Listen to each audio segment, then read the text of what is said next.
And good morning, Hoosier Nation, and welcome to another victorious edition of Hoosier Morning After. Thank goodness, the survival edition of Hoosier Morning After. This is Hoosier Morning After Louisville.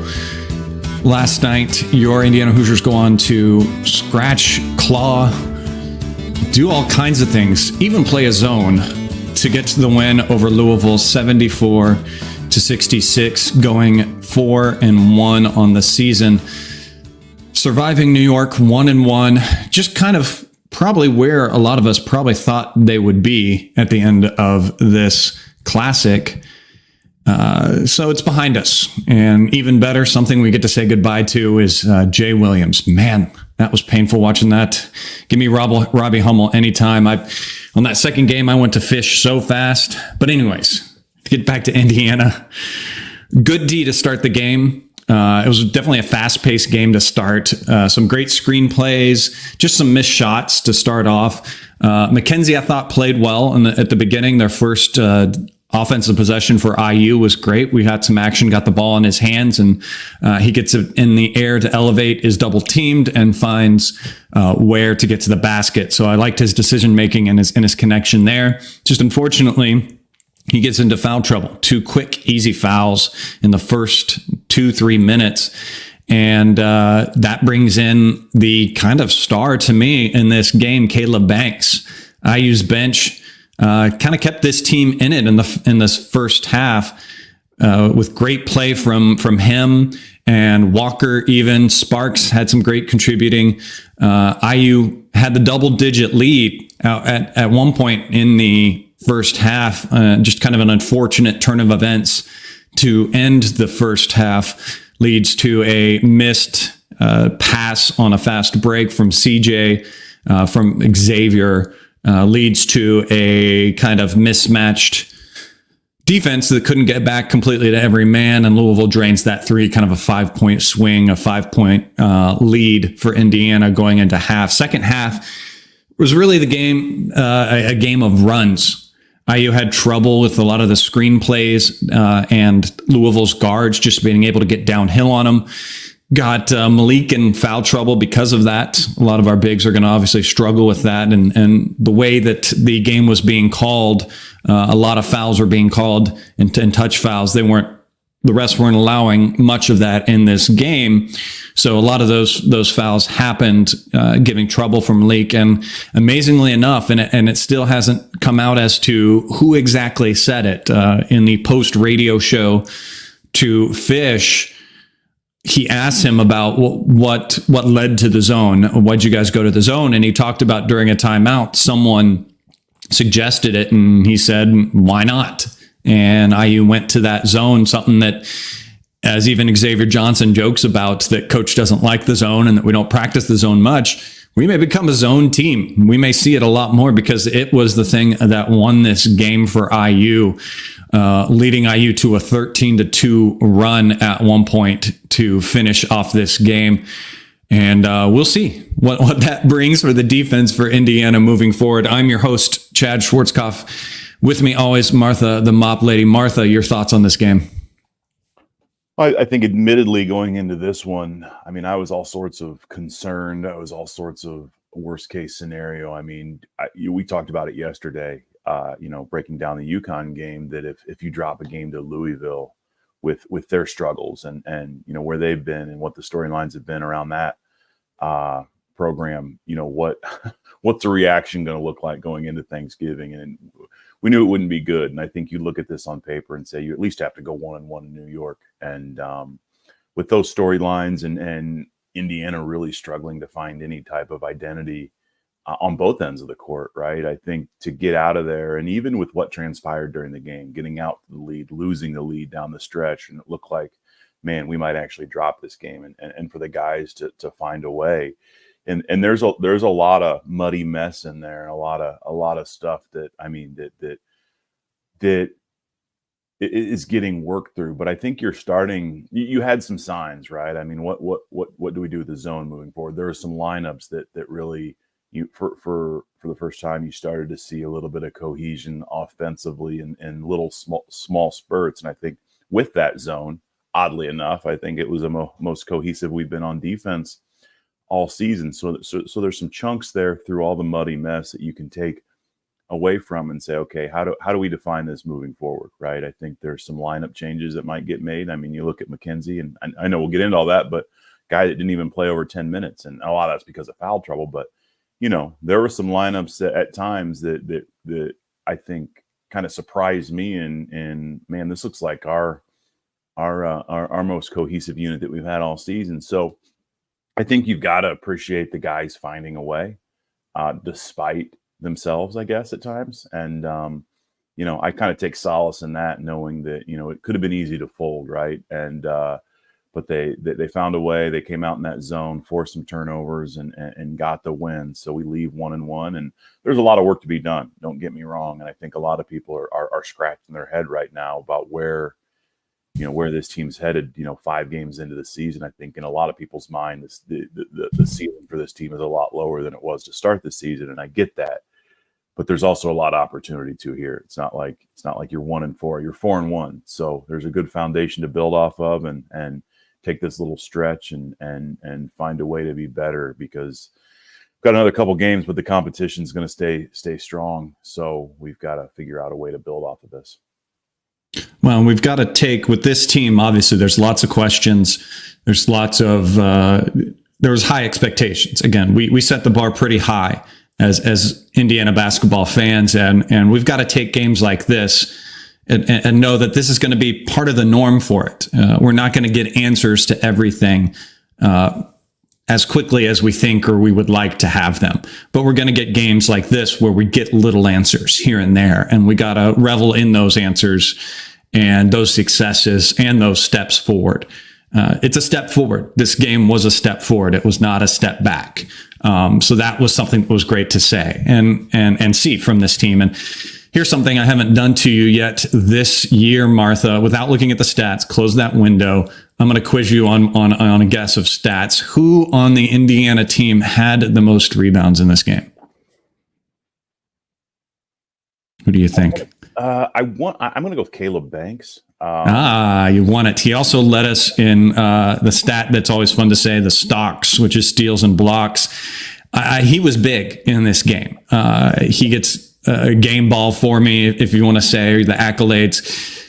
This was what we hoped and would see from him, expect from him in the offseason, with Mac getting those early 2 fouls allows him to get in there, and he started producing from the get-go, getting rebounds. He earned every minute that he got there. 4 points, finished with 4 points in 25 minutes. Like I said, 8 rebounds, 6 stocks, including that honestly amazing steal when we were in the zone where Louisville attempted the backdoor alley-oop. IU was still down, I think, by 3 at that point. It was just under 4 minutes to go.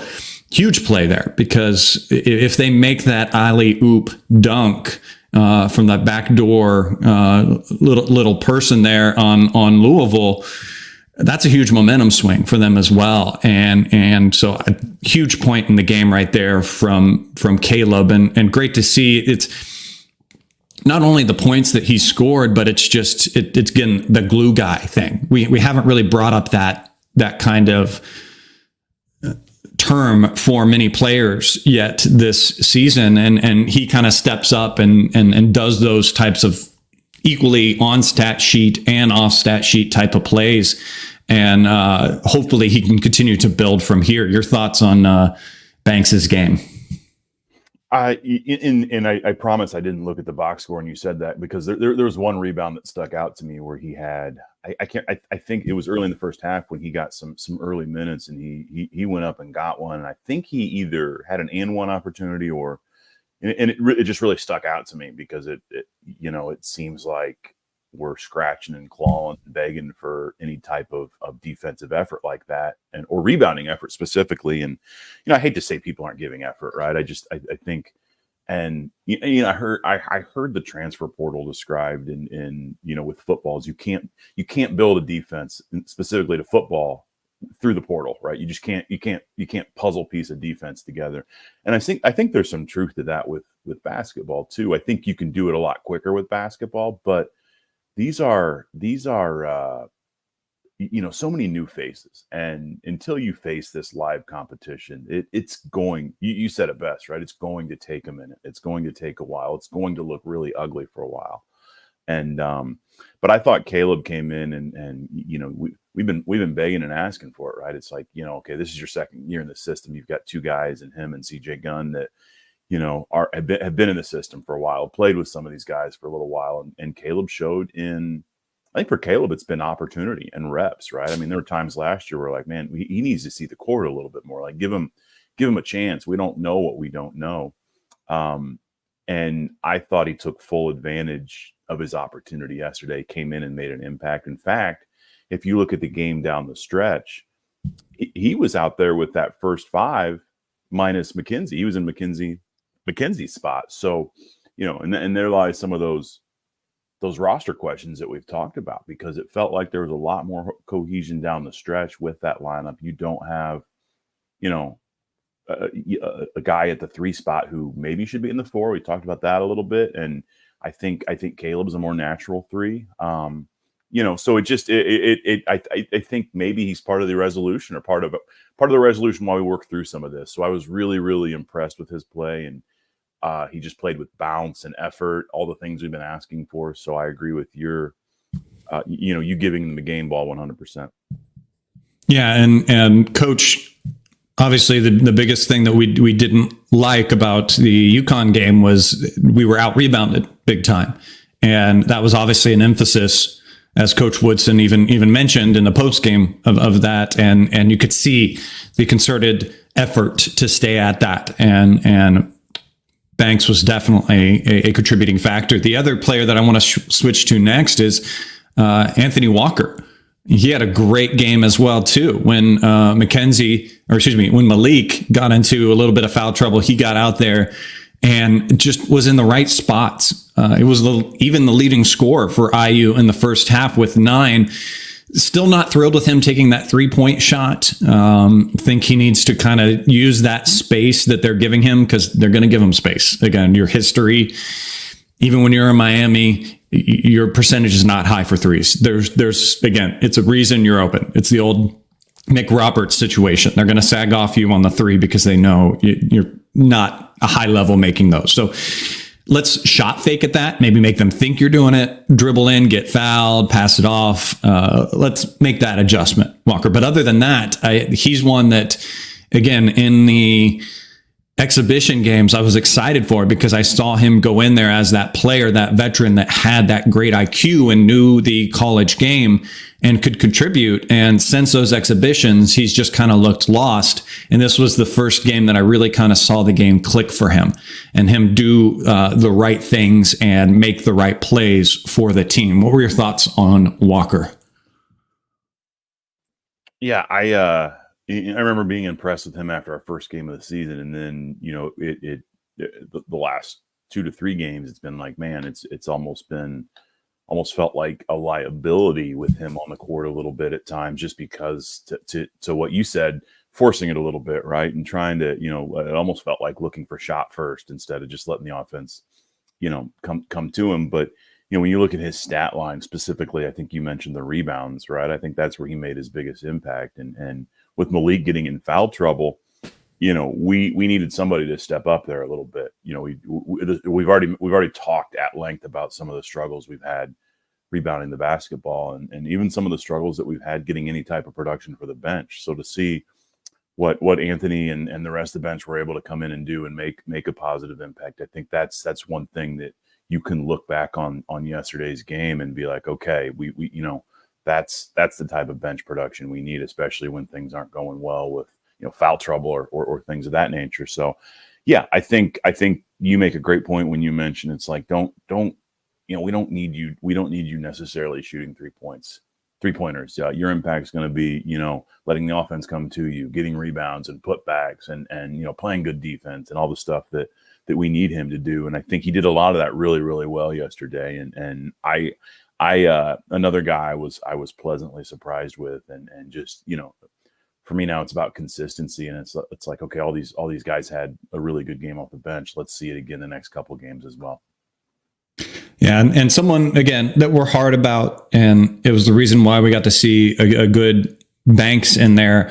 McKenzie just struggled in this game. Again, I was excited at the beginning because that first play that Indiana ran for him, I like that. I like Indiana running that first play and getting the ball in his hands. Let him get some rhythm. Let him see that ball go in the hoop. Obviously, it led to an assist for him.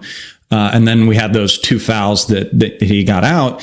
In the second half, I think he struggled as well. There was a stretch of really tough plays from him that really helped Louisville get off to a good run, where he just there's one play first where he helped off his man and hit a three. Very next possession, didn't box out on his guy who got a putback.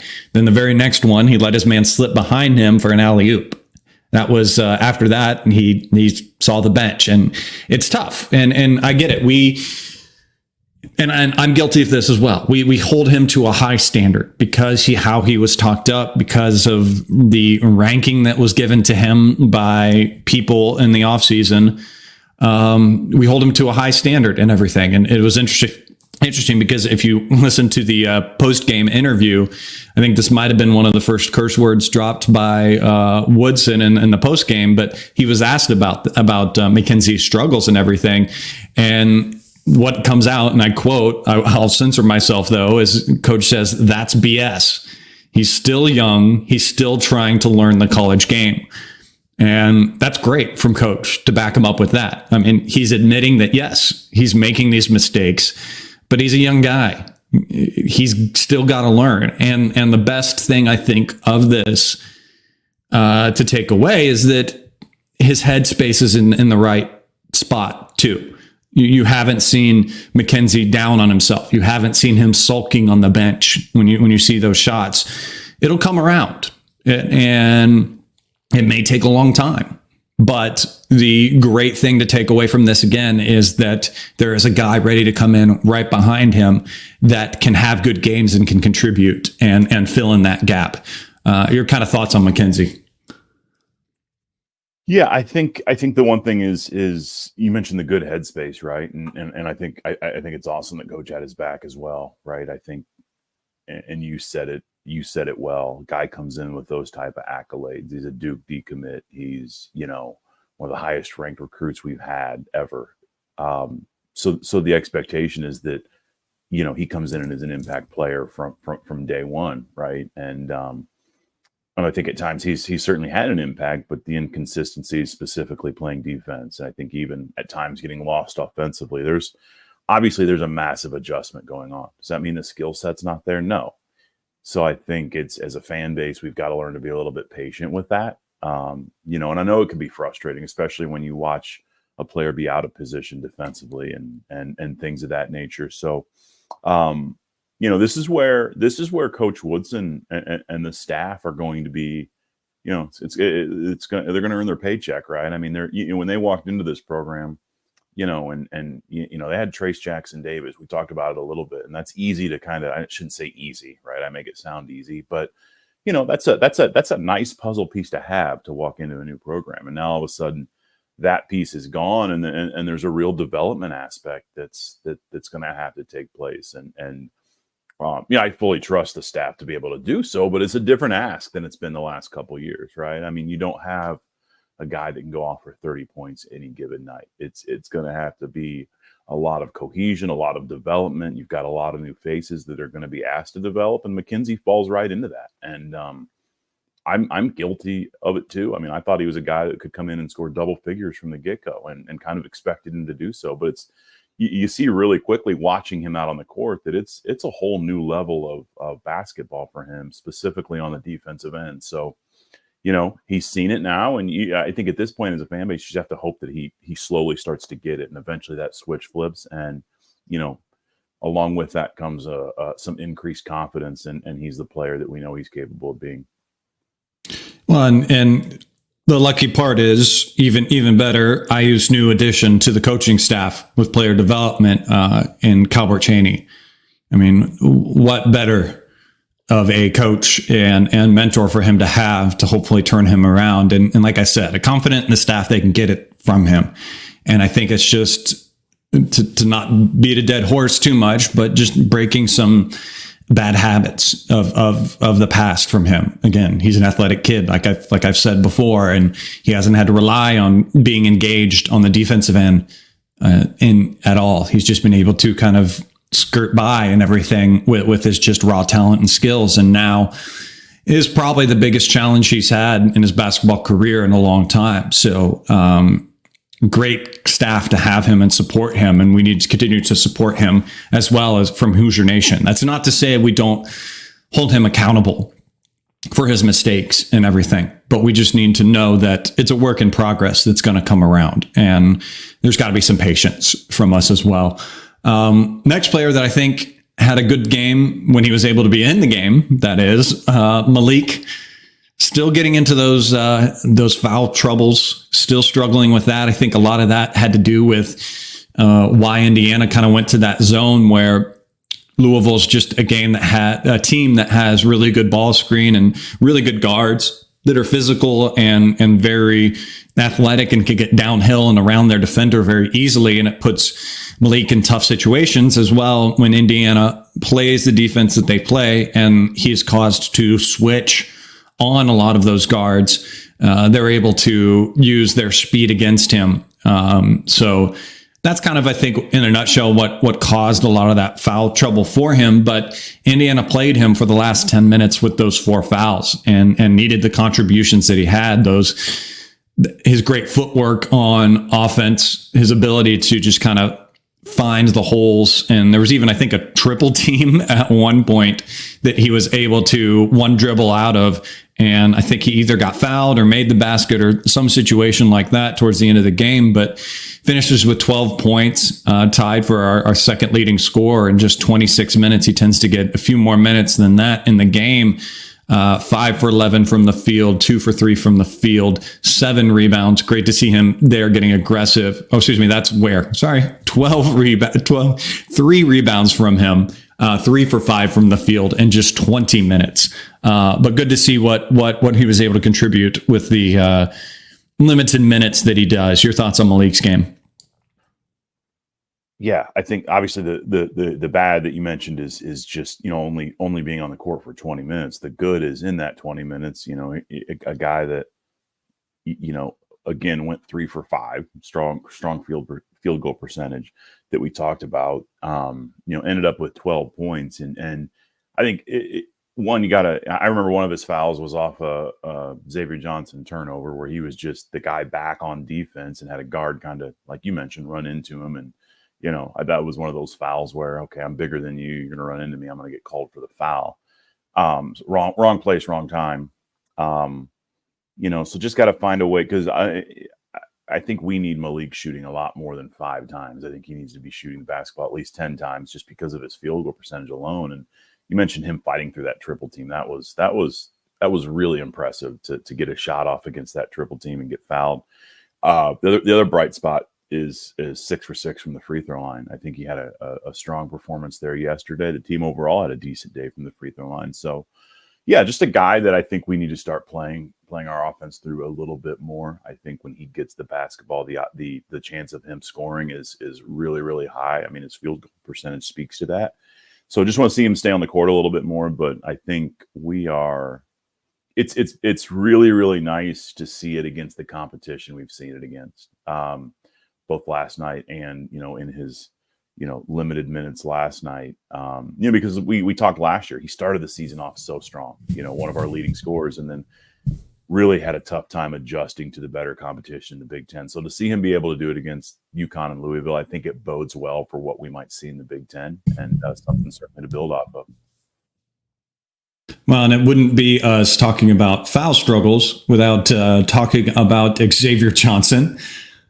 Great leadership from him in the last part of the game, but this was definitely one of those games where I feel like towards the end of the game, we saw that Xavier Johnson that we have seen in the past, the complainer, just getting a little too emotional about the refs' calls and everything, whether justified or not. The leadership role that he's in, he needs to slow down on that, and he needs to stop worrying about that and get focused on his team. But other than that situation with him, just a good production for him. He was IU's leading scorer, 14 points, 2 for 4 from the field, 1 for 1 from 3. I'd like to see him shoot a lot more threes. I'd like to see him find that 3-pointer a lot more. Got to the line like crazy as he got aggressive and this game was going. And I like, that's one stat that I like to see. Attempted 12 free throws, making 9 of them. That's a stat I want to continue to see up there in the double digits for him. 4 rebounds. So it was great to see him get in there and rebound the ball. 5 assists to just 2 turnovers and 1 steal. So overall, really good play from him on the stat lines and everything. Those 3-point shots is the only thing I'd point at, but great leadership by him, and a game that I hope he can repeat this type of performance. This is kind of the mean to above average performance that I want to expect from Xavier in games. Your thoughts? Yeah, I mean, I'd argue that a lot of those points came down the stretch at the free throw line when, at least 6 of them came down the stretch when Louisville was fouling us and putting us on the line. I think we need more out of both. Obviously, we're going to get to Trey, but I mean, X. I just think we need more from him, and I know he's coming back from an injury, but our play on the perimeter has, especially from our veteran guards, has been really subpar, I think, to start the season overall, and they're battling through. It's not a lack of effort and stuff, but I think X just needs to regain some of that confidence. It seems like he's spending a lot of time, debating whether he fouled people or not. And obviously he's always been an emotional guy, and I don't see that necessarily going away, but, just a guy that needs to, I like the fact that he did drive the ball a couple times yesterday and try to get that foul, but, we just need him to flip that offensive switch a little bit earlier this season, because we need it, right? And he's a guy that's been in college for, a decade now. I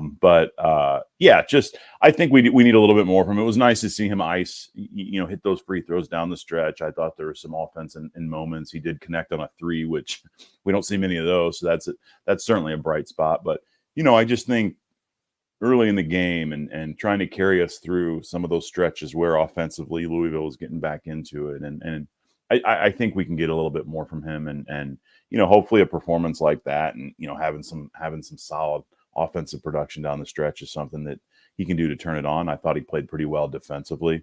But yeah, I think from our guards, specifically our veterans, we need a little bit more. Definitely do. And perfect transition to, yes, we are going to talk about Trey next. Just finished with 2 points, 1 for 7 from the field, 0 for 4 from 3. Didn't get to the line at all. He's one that aggravates me in the sense that he can be so much more aggressive. I think he forgets that he's so good at coming around those up screens and curling around that screen and getting to the basket. And he's one that needs to be at the foul line a good amount in a game and needs to stay aggressive. And those shots that he's taking, missing 10 of his shots altogether and only making 1, it is not going to cut it from him. And I guess some of it you can put on maybe legs being a little tired. He did play 37 minutes in the game just before this one, a day before this one. And again, his shots he's not wildly missing. His shots are just barely off. So there's just, and here comes the H word. There's just a hump that you can see that he's struggling to get over. And I saw a video this morning as I was preparing for the game of him sitting down before the game talking to Calbert Chaney. And there's another player that, my God, let's have Calbert Chaney rub off on him a little bit too. Just get that next click to fall for him. He still, I think, made a lot of good plays for IU and played some good defense, but it's just another one that hopefully soon we can be talking here the morning after a game and saying, yes, there it is. It finally clicked. And I don't expect it to click every time, but I just want to see bigger glimpses of it from him. it's a tough thing. He's that player this year that you just want to shake it out of him. Your thoughts on Trey? I think Trey is going to be fine. I do. I think it felt a little forced last night. I mean, there were some turnovers that, where he was trying to make a pass that I think at times has been there. And, he's really good at making passes on the move, right? Trying to drive the lane and kicking it out or making little scoop passes. And, for whatever reason, they were just half second late or, they got tipped and plays that were generally there. And it just felt like a little bit forced, right? And even missing some of those driving layups he normally makes. And, was it because he's maybe I don't think he would ever use that as an excuse. He is getting asked to do a little bit more this year. I mean, you've heard Coach challenge both he and X to be leaders. So, part of his energy is spent, doing that. But I think bottom line is he's a guy that's got, I mean, he's always going to be, say he's playing out of position, but I think, a little bit limited on what he can do. And sure, he shot 40% from three last year. We haven't really seen that yet this season. Him be able to provide much from 3-point land. So, I think it's just kind of working through it a little bit. It's a whole new offense. And we mentioned not having Trace to work through. Maybe that's got an effect too, but, play within himself. I think he's a guy that, is going to work himself through it and figure out how to put himself in a position. It just, it's uncommon for him to go, would he go 1 for 7 from the field? That's just not Trey Galloway. I like the fact, I think 7 shots, that's about where he needs to be. And he hits a little more than half those. It's a different conversation. And I think generally he does, because he's taking high percentage shots. He's getting himself to the hole. He's either getting fouled or getting a shot off, and in many cases making it. So just think he's forcing it a little bit, getting asked to do a lot right now. And I think he'll work through it, and we need him to. But yeah, it's the turnovers. What kind of stuck out to me is just, a couple of them in the first half where he was just trying to force some things. So just play within himself. I think he's probably feeling some pressure from all sides. So, back to a game, I think, against Harvard where he can regain some confidence and get himself in the right direction. Well, and you make a good point there, and so does Nick. If you see in the chat saying Galloway is coaching on the floor and it's taking him out of his game, and I think that I think that's evident on for both of our guards. We've kind of talked about it in other games about Xavier Johnson, him just kind of trying to be out there and be facilitator. You see the shots of him screaming at guys on the offensive side to get into position. So. That is possibly part of the woes for him and struggles getting him off of his game, worrying about others, and something that will wane as the season goes along, as this team starts to coalesce better and just know where each other are. He'll have to do less of that, can concentrate on himself. So maybe that's part of the mental block. And it's just about seeing the basket go in. Nothing cures a shooter better than seeing that net rattle. So hopefully he can find that and get better. Last person on at least on the starters that we haven't talked about yet was Khalil Ware, and I think that he had a great physicality to his game in this one. Struggled a little bit against the height of their 7-footer as well, but finished again with 12 points. Already said his stats as I was calling Malik's on accident, but 5 for 11 from the field. 2 for 3 from from the free throw line. Didn't attempt a 3 like we've seen him before. There was one moment where I think I even heard the audience gasp at it, where he had a chance and almost looked like he was going to pull up.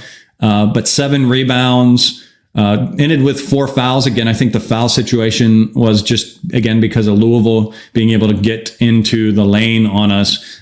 2 blocks in 26 minutes, ended up being tied for the highest plus minus of this team. A good game from him. Again, I want to see him expand his game a little bit more to facing up rather than trying to back in guys. I think he's going to struggle a little bit more with that. And I think what you see in glimpses of that, what that face-up game can be for him, is those little kind of turnaround jumpers, fading away jumpers that you see him shoot. That's more of his game. I want to see him break down his opponent a little bit more. The more back to the basket play is more of Malik's game. But your thoughts on Ware? I think you hit the nail on the head, especially when you speak. I think he had a nice performance yesterday, and I think he probably learned a lot about his game these last couple games against the competition. I mean, yeah, Louisville's is had their struggles, but they've got some size and athleticism that I think you can take away from. And the fact that you mentioned playing not without his back to the basketball a little bit, and I think down the stretch when Malik down low and kind of playing 4 out with him down low. And I think that's when we have that first group out there. We have the most cohesion. We had Caleb in McKenzie's spot, and, the ball movement was good. It felt like, if we can figure out a way to play this style a little bit. And because it comes when you've got two guys of the size of, we talked about it last year with Race and Trace on the court at the same time, sometimes it's almost like it's a little bit botched up. There's almost too much length and too much. You can't really get into a flow of Woody's offense like that when he's running that NBA style offense. And when you've got two bigs like that, that can't face up, it makes it challenging. And so if Khalil can do that, I think it makes his team a little bit more dangerous in terms of obviously you've got Malik who's going to play with his back to the basketball, but with a guy of his size, nobody can stop that if he can play downhill like that and get to the basket, get his shot off, and get big guys moving. Because a lot of times he's going to have people slower than him, smaller than him guarding him. So how do we run the offense through him with his face to the basketball? And I think that makes this team dangerous. And I think you saw it a little bit last night. But I think we need to do, to your point, we do need to see a little bit more. And hopefully we can take away from what we saw last night. But again, second in the team in rebounds.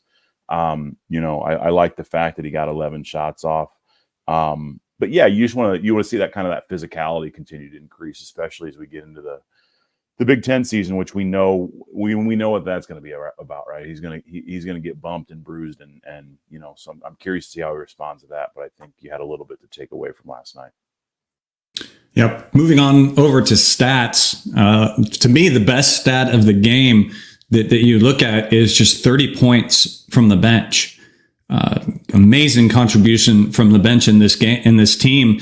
A lot of that obviously fueled by Caleb coming in and doing what he did, as well as Walker in the first half as well. But something that we have harked upon that has been a struggle for Indiana is getting that lift from the bench when that second unit comes in. And this game as well, we didn't really see what we have in other games so far this season, where coach has done some basic line changes, hockey style line changes, and had a full bench out there.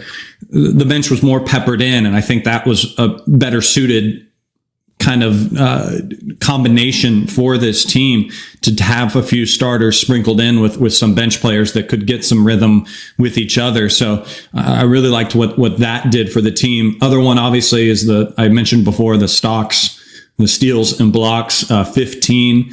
18 assists is fantastic. Obviously, the glaring ones that you look at is 1 for 11 from 3. That's a disappointment.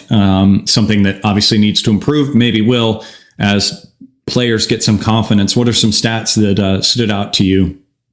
I think a name we haven't talked a whole lot about is Peyton Sparks. I thought he came in and did pretty well for us. Right, 4 for 5 from the field. I think that's what you need from him. I think, especially when a guy like Malik goes down, for him to come in and play 15 minutes, 14 minutes and go 4 for 5 from the field. And, opportunity area for him is obviously his free throw shooting. I mean, he could have been I think he had 9 points for us, but he does that. I mean, I think he went 1 for 4, 1 for 5 from the free throw line. He does 1 that. for 4.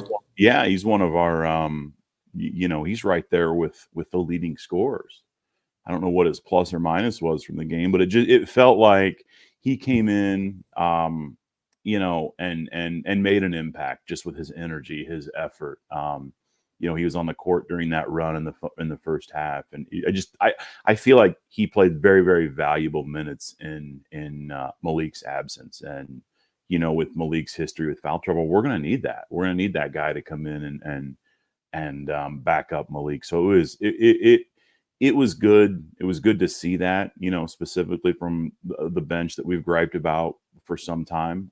So yeah, just another guy. And Gabe kind of struggled in New York a little bit, but I think he'll figure it out. He's another young guy. But outside of that, just, I think the ability to close the game, right? I think John said it in the chat, ending the game on a 13-2 scoring run.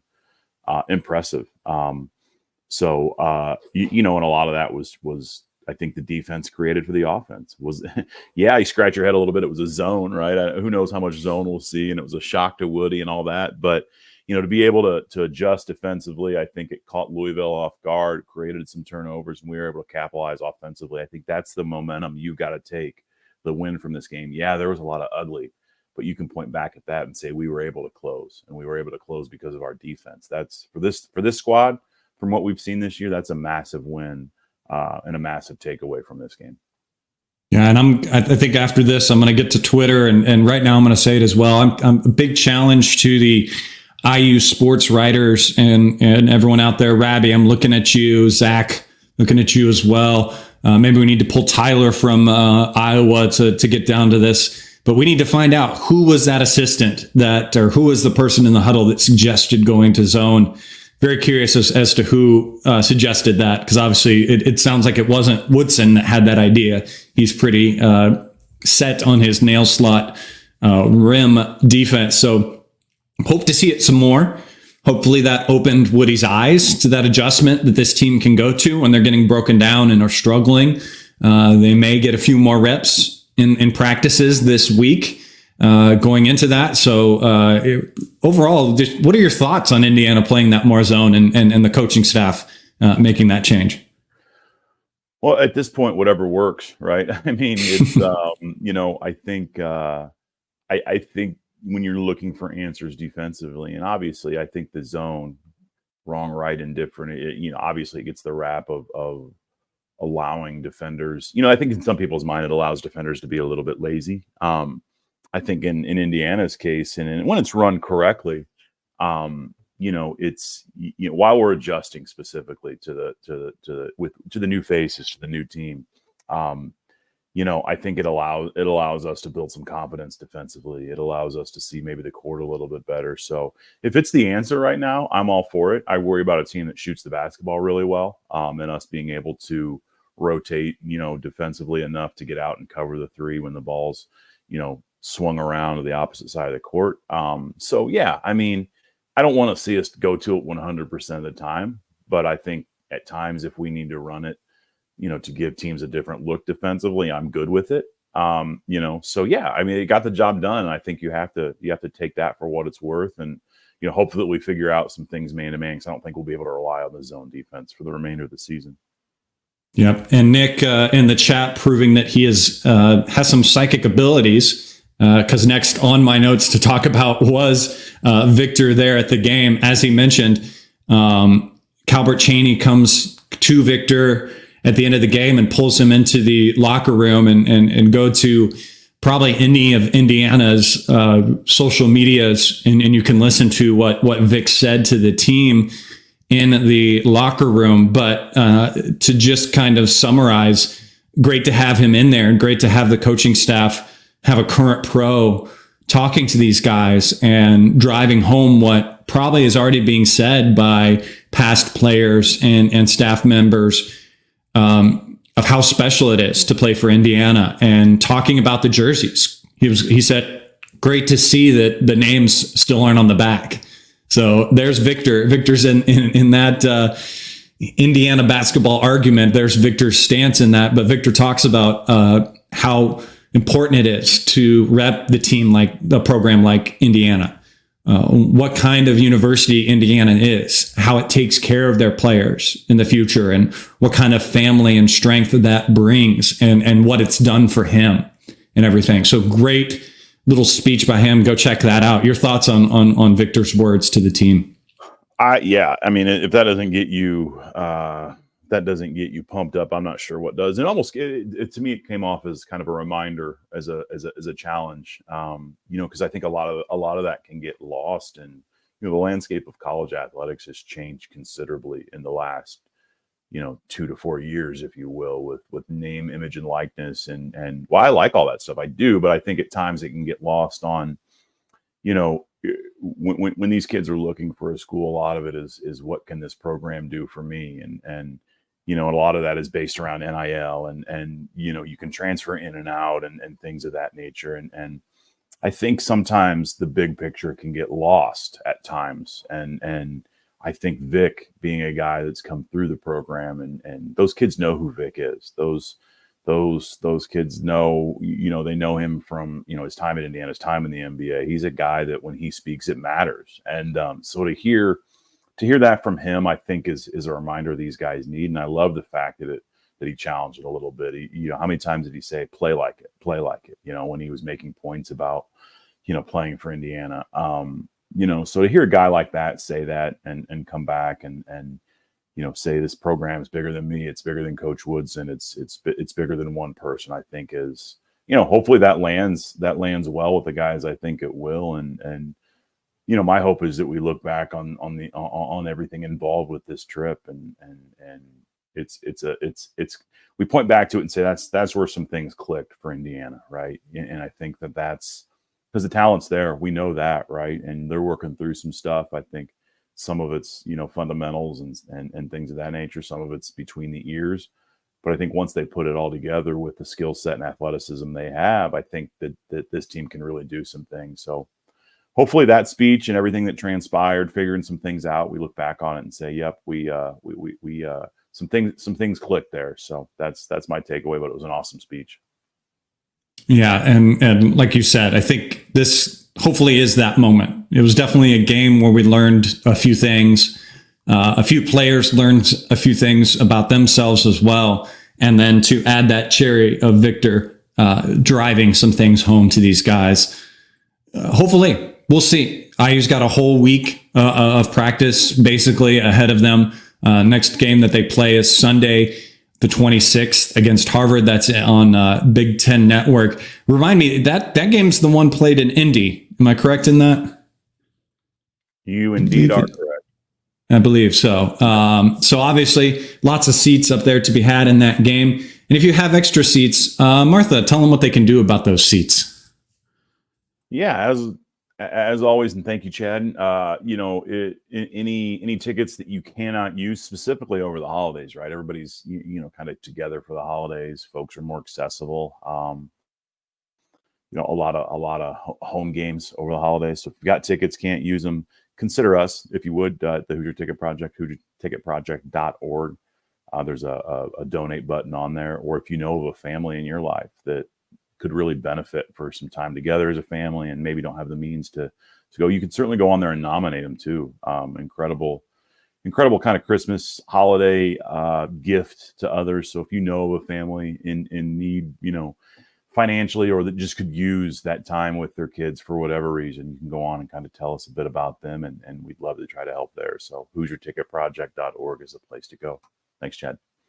Yeah, and I'm going to go back to you one more time. Just summarize your overall thoughts on this game in New York.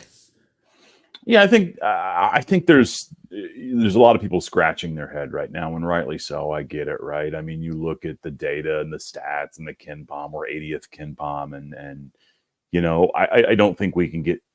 Yeah, you don't love the resume put forth. When you start looking at some of what's transpired this season, it's been a grind, right? But I think at this point, with what we saw yesterday, I think there is some positivity that you can take out of that, right? Is it all doom and gloom? No. Is there reason for some concern? Sure, but I think you've got to put some trust into the staff that we've seen enough now that we can put a plan together to continue to improve this team.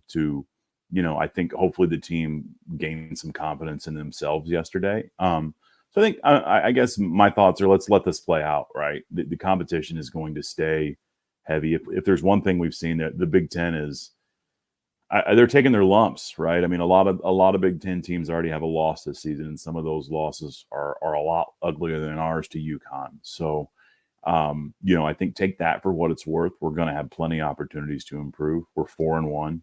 I think a lot of us expected to be 4-1 at this time. How we got here, that might be a little bit questionable, but let's just put some faith that this staff's going to get things right, going to get this team right. We've got some home game opportunities. So, That's my comment, is let's just let it breathe a little bit and put some trust in the team and the squad and the coaching staff and see where we go from there, but keep the faith. For me, this team going into this season, if you asked me and asked a majority of us, even with the high expectations, where we thought this team would be after these 5 games, black and white, a lot of us and a majority of us would say that this team would be 4-1. And a lot of very optimistic, very high expectation people may have given us the win against that UConn, but may have thought that we'd drop the Texas following that. But black and white, 4-1 is where we probably thought this team was going to be. And yes, there are still a lot of things that need to be answered. There's still a lot of steps that Indiana needs to have moving forward. But I am confident in the fact that a lot of the steps that we've seen so far have been forward. I don't feel like we've fallen back too much. And I feel like the trajectory is still moving up, and IU is still close to that floor of this team. But the ceiling, I think, is still going to be high. I'm not ready to lower that ceiling on this team, and we still have a chance to move forward and get so much better. So that's going to do it for this edition of Hoosier Morning After. Thank you for being with us, everybody. Thank you to those that were with us here in the chat. John, Jen, got a little coach Tonsoni at the top end, Nick as well. As always, thank you for being there, guys. We'll be back again the morning after the next game, and that game again being Sunday against Harvard up in Indy. Watch that on BTN. Thank you to Martha for being with me. Follow me on Twitter at General Chadwick. There you can find out more information about the show when we're going to live. Martha, you can find as well at the Mop Lady. If you're watching on Twitter, hit that subscribe button, and down below, hit that thumbs up as well. Thank you for being with us, guys. We'll be back again the morning after the next show. Until then, go out there, have yourself a wonderful Thanksgiving and a wonderful day. Bye, guys.